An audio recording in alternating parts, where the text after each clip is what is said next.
هذا الإجراء رقما قياسيا لم يكن منتظرا وفاق كل التوقعات.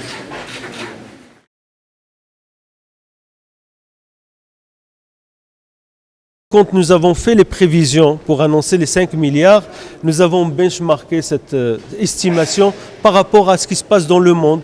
Et nous avons estimé que peut-être l'opération pouvait atteindre 10 à 15% de ce qui est du potentiel, qui est encore une fois un potentiel auquel nous ne nous donnons aucun crédit, puisqu'aujourd'hui, personne ne peut savoir et connaître de manière très précise le montant des dépôts ou du patrimoine des Marocains à l'étranger.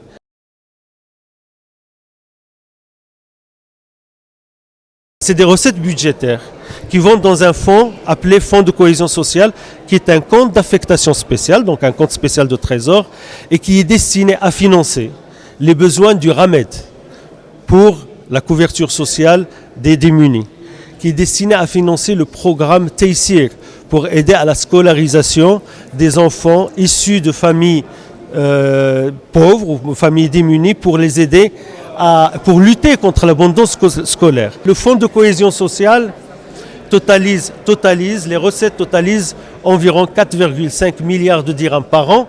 Bien entendu, le 2,3 milliards de dirhams est un bonus pour continuer à accélérer l'ensemble des actions.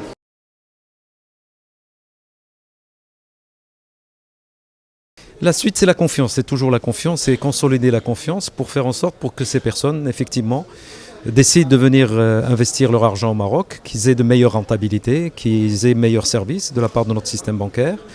Et je pense que tout ça, c'est une nouvelle dynamique que nous avons créée.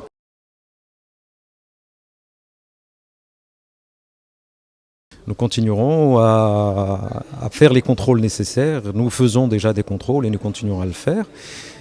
Et bien entendu, les personnes qui n'ont pas estimé nécessaire de répondre à cet appel prendront leurs responsabilités. Les textes de loi en vigueur sont relativement sévères.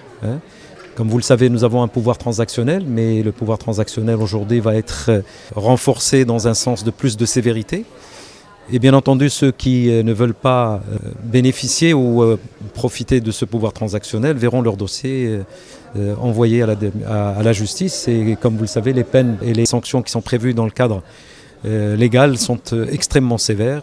Et je pense que ces personnes-là prendront leurs responsabilités.